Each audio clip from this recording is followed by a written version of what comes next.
안녕하세요. 캔들피그와 김하백의 나불대화 시간입니다. 지난 3월에 FOMC 회의에서 0.25% 금리 인상 발표가 있었죠. 그리고 며칠 전 그 회의 과정에서 오고 갔던 내용이 담겨있는 의사록이 공개되면서 시장이 롤러코스터를 탔었는데요. 무슨 내용이었길래 그랬을까요? 사실 이걸 이해하기 위해서는 당장 의사록 내용보다 우리가 포워드 가이던스에 대해서 충분히 이해하고 봐야 이런 흐름이 보이는데요. 그래서 오늘은 포워드 가이던스가 좀 피부로 다가오도록 이야기를 해보고 3월 연준 회의에서 무슨 말이 나왔었는지 한번 살펴보도록 하겠습니다. 금리 인상 상황을 이해하고 불필요한 정보를 거르는데 중요한 개념이니까 잘 들어주시면 좋을 것 같습니다. 반갑습니다, 김하백님. 네, 안녕하세요. 저희 채널에서 금리 이야기를 상당히 많이 하는데 꾸준히 보시는 분들은 이제 포워드 가이던스가 뭔지 대충 개념은 아실 텐데요. 포워드 가이던스의 사전적인 개념은 중앙은행이 금리 인상 같은 통화정책 방향을 발표하기에 앞서 시간을 두고 시장에 미리 알려주는 의도된 커뮤니케이션 수단입니다. 그러니까 사전에 철저히 비밀로 붙이다가 금리를 얼마 올린다 이런 식으로 정책적으로 발표를 해버리면 준비 안 된 시장이 충격을 받으니까 사전에 인터뷰나 다른 비공식적인 자리 등에서 중앙은행의 의도를 시장이 흘린다는 개념이라 그렇게 생각하면 되는 겁니다. 그걸 시장이 미리 캐치하고 대비를 하는 거죠.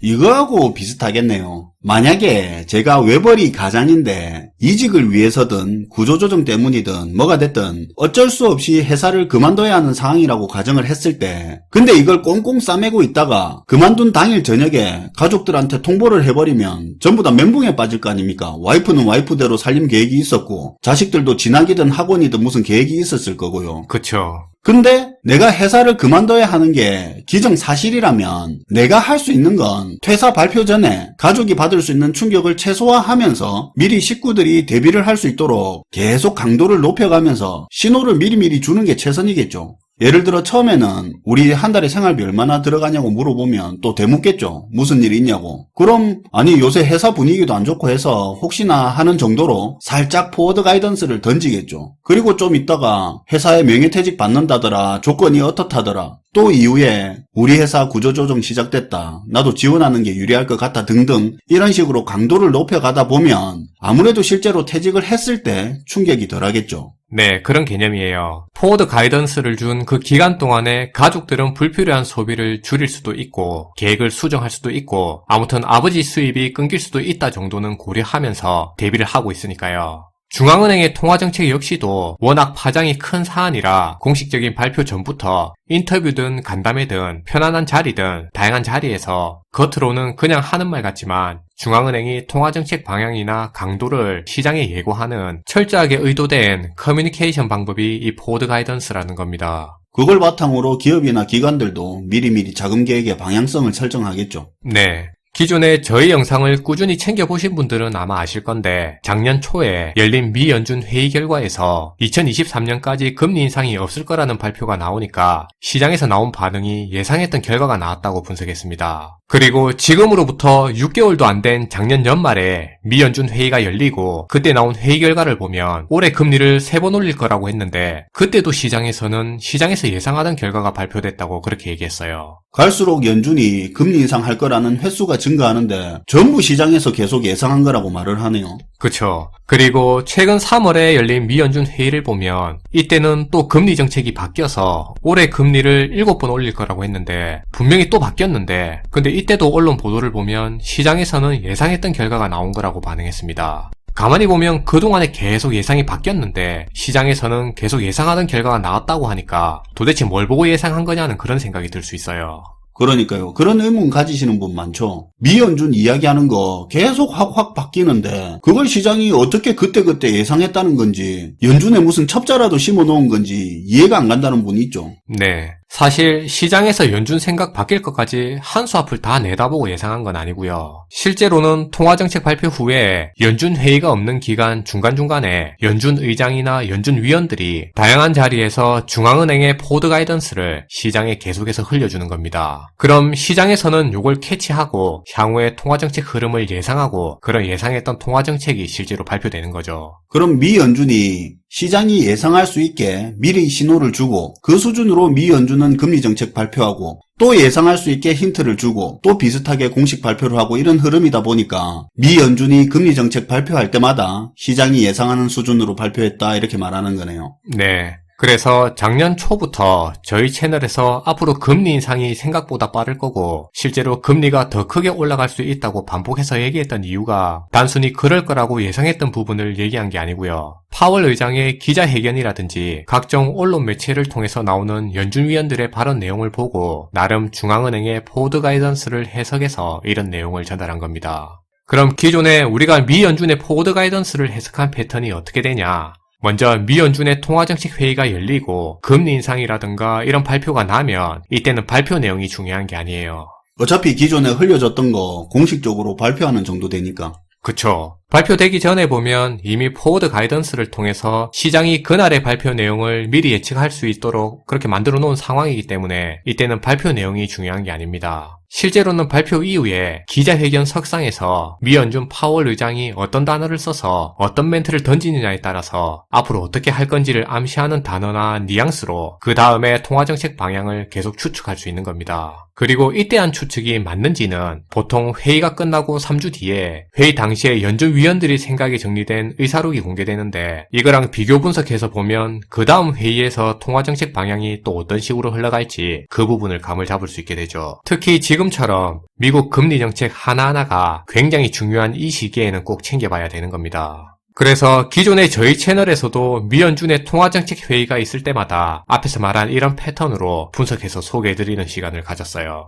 그때 점도표라고 회의 결과 내용하고는 별도로 연준 위원들 각자가 앞으로 금리 정책을 어떤 방향과 강도로 끌고 가야 하는지 개별 의견을 정의한 자료 같은 걸 보여주고 했었죠. 네. 그럼 이제 우리가 실제로 있었던 일을 돌이켜서 한번 생각해 볼게요. 올해 3월 달에 미 연준 회의가 열리고 처음으로 금리를 0.25% 올리면서 금리 인상 시즌의 시작을 알리는 포문을 열었는데 이때 시장 반응을 보면 예상했던 수준의 금리 인상이 발표된 거라는 그런 반응이 지배적이었어요. 그리고 올해 금리를 7번 올릴 수 있다는 그런 회의 결과가 나왔을 때도 시장에서는 그 7번도 예상했던 거라고 반응했습니다. 그때 시장에서는 예상했던 결과라면서 불확실성이 제거됐다 그렇게 말하고 주가도 올라갔었죠. 맞아요. 근데 생각해보시면 그때 저희가 무슨 얘기를 했냐면 이번 금리 인상은 실제로는 금리 인상의 시작을 알리는 상징성만 있는 거기 때문에 발표 내용 자체는 우리가 신경 쓸 필요가 없고 여기에 의미를 두지 말고 기자회견에서 파월이 어떤 단어를 써서 무슨 말을 했는지에 더 집중할 필요가 있다고 했습니다. 그래야 앞으로의 통화정책 흐름을 좀 더 정확하게 캐치할 수 있다고 했어요.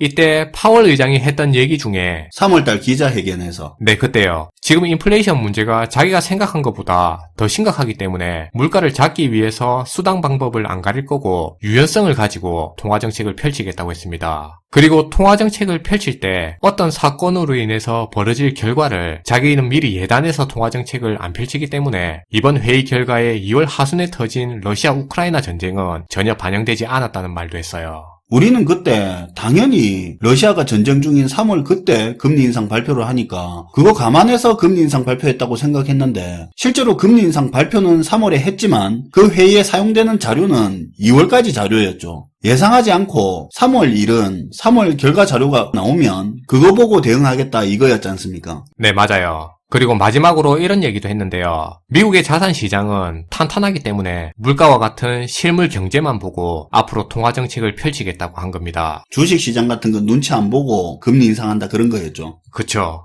이런 내용을 보고 저희가 내린 결론은 앞으로의 금리 인상이 더 빨라질 거라고 예상했고요. 파월이 통화정책의 유연성을 강조한 부분에서 금리 인상도 기존에 전망한 7번보다 한 번에 0.5%씩 올리는 빅스텝으로 더 크게 진행될 수도 있고 양적 긴축도 시장의 예상보다 더 강하게 진행될 수 있다고 예상했습니다. 그리고 3주 뒤에 의사록이 나오면 연준 위원들의 이런 의사록 내용을 보고 제대로 추측한 게 맞는지 체크하려고 했는데요. 근데 회의 결과가 발표되고 나서 불과 5, 6일 만에 전미 실물경제 컨퍼런스 회의에서 의사록이 공개되기도 훨씬 전에 파월의 포워드 가이던스를 아주 명확하고 깔끔하게 정리해주는 발언을 했습니다. 그때 한 얘기를 보면 지금 인플레이션 문제가 일시적인 게 아니고 장기적인 문제이기 때문에 파월은 굉장히 불편한 상황이라고 했고요. 그래서 금리를 한 번에 0.5%씩 올리는 빅스텝도 충분히 할 수 있다고 했습니다. 그리고 지금 물가 문제로 봐서 경제 연착륙을 유도하는 게 쉬운 문제가 아니라고 했고요. 5월에 양적 긴축을 시사하는 발언도 추가적으로 했죠. 당시에 말의 의미를 추측해야 할 만큼 빙빙 돌려서 두리뭉실하게 포워드 가이던스를 흘린 게 아니고 기존의 파월이 맞나 싶을 정도로 뚜렷하게 이야기를 했죠.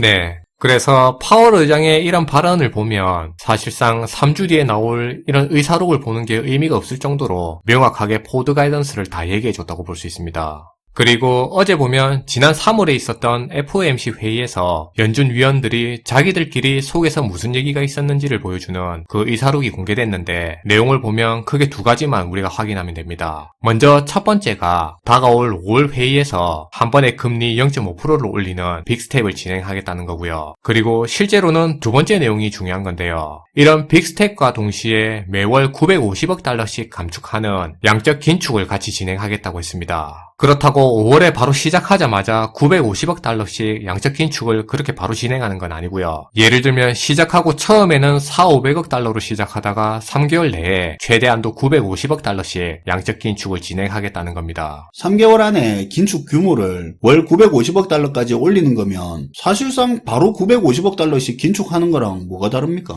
네, 보기에 따라서는 그렇긴 하죠. 참고로 2017년부터 2019년 사이에도 양적 긴축이 진행됐던 적이 있는데요. 근데 그때는 처음에 100억 달러로 시작해서 1년 뒤에 500억 달러까지 늘린 거고, 근데 이번에는 3개월 만에 950억 달러까지 늘리는 거니까 실제 규모나 속도로 봤을 땐 그때보다 거의 2배 이상, 3배까지 강하게 하는 긴축이라고 볼 수 있을 것 같아요. 그때 아마 양적 긴축 하다가 경제가 안 좋아져서 중간에 중단했던 걸로 알고 있는데 그런 걸 알면서도 더 빡세게 긴축한다는 거네요. 이 정도면 5월 FOMC 회의 결과가 상당할 수도 있겠는데 근데 좀 의문이 가는 게 있는데 포워드 가이던스고 다 좋은데 진짜 이렇게까지 해야 되는 상황이 맞는 건지도 좀 봐야 되는 거 아닙니까? 어차피 비공식적으로 하는 이야기고 실제로 그렇게 안 해도 그만 아닙니까? 네, 맞아요. 좋은 질문인데요. 당연히 중앙은행이 포워드 가이던스를 그대로 한다는 보장이 없겠죠. 그래서 중요한 게 우리가 중앙은행에서 나오는 포워드 가이던스를 캐치할 때는 지금 주변에서 벌어지고 있는 상황도 같이 살펴보면서 이해해야 된다는 거예요. 최근의 시장 상황을 보면 미 연준이 흘리는 이런 신호들을 더욱 증폭시켜서 뚜렷하게 보여주는 요소들을 확인할 수 있는데요. 대표적으로 몇 개 내용만 살펴보고 오늘 내용을 마무리하도록 할게요.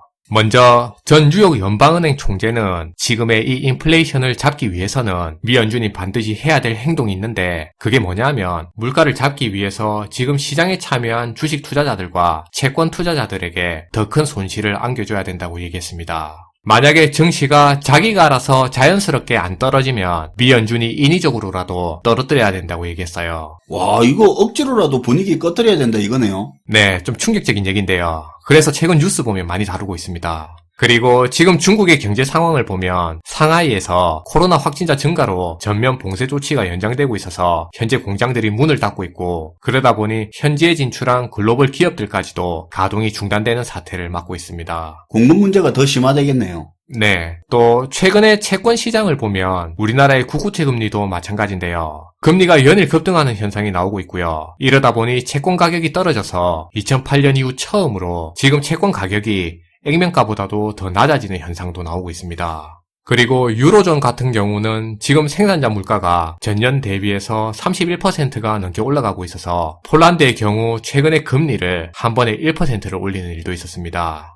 나토의 사무총장은 이번에 러시아 우크라이나 전쟁이 앞으로 수년간 지속될 수 있다고 얘기했는데요. 이 말의 의미가 뭐냐면 전쟁이 수년간 장기화된다는 말은 지금 러시아에 가해지고 있는 제재도 장기화될 수 있다는 의미고 그럼 공급 문제로 인플레 압박도 장기화될 수 있다는 의미가 됩니다. 지금 벌어지고 있는 많은 상황들이 전부 물가 상승세를 장기화시키는 방향으로 기울어져 있기 때문에 물가 잡는 일이 만만치가 않아서 이런 포워드 가이던스가 실제로 공식 발표로 이어질 가능성이 되게 큰 거죠. 그래서 이런 내용을 바탕으로 보면 올해 금리를 0.5%씩 올리는 빅스텝도 최소 2-3번 이상 진행될 수 있고요. 양적 긴축도 지금은 매월 950억 달러로 상한선이 정해져 있는데 상황에 따라선 이 상한선마저도 사라질 수 있는 걸 고려해야 됩니다. 지금까지 나온 포워드 가이던스로 봤을 땐 이미 5월에 있을 FOMC 회의 결과가 대충 그림이 나왔다고 볼 수 있는데요. 그래서 그때 가서 또 회의 결과가 어떻게 나올까 하고 긴장하면서 그렇게 볼 필요는 없을 것 같습니다. 지금 예상한 결과로 회의 결과도 비슷하게 나올 확률이 되게 높고, 그리고 그때 가서 또 발표가 나오면 언론에서도 예상한 결과가 그대로 나왔다고 그렇게 얘기할 거예요. 또 그러겠죠. 네.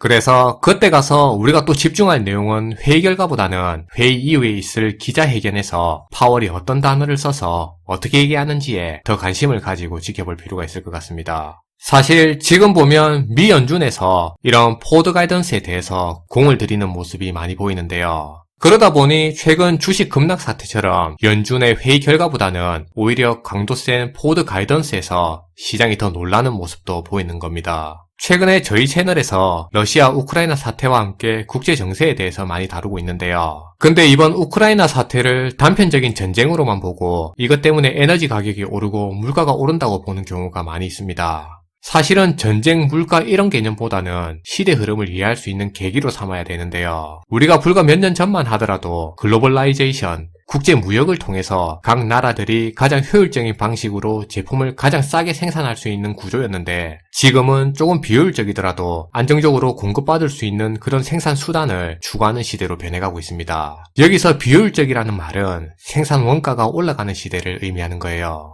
그래서 꼭 전쟁이 안 터지더라도 앞으로의 시대를 보면 기본적으로 물가가 오를 수밖에 없는 시대고, 그리고 지금의 통화정책 방향을 보면 금리도 지금보다는 상대적으로 고금리 시대로 갈 수밖에 없는 겁니다. 이래서 이런 변화를 긴 흐름 차원에서 이해해야 되는 거지, 스팟성으로 금리 인상이 발표됐는데 그날 주식이 조금 내렸다가 다음날 회복됐다고 해서 금리 인상 여파가 적고 불확실성이 해소됐니 하고 그렇게 해석하고 받아들일 내용은 아니에요. 그래서 개인적으로 이 부분을 공유하고 싶어서 오늘 미 연준의 통화정책을 주제로 한번 얘기해보는 시간을 가져봤습니다. 네, 오늘도 잘 들었습니다, 김하백님. 네, 감사합니다. 오늘은 포워드 가이던스를 중심으로 좀 길게 이야기를 해봤는데요. 현재 금리 이슈가 굉장히 중요한 부분이고 물가 문제가 갈수록 해결되기 어려운 환경이 조성되고 있기 때문에 사실 미 연준이 금리 인상과 양적 긴축, 이 쌍끌이 긴축 가속 페달을 어디까지 깊숙이 밟고 나서야 정주행을 할지 모르기 때문에 지속적으로 이 금리 문제를 챙겨서 공유해보도록 하겠습니다.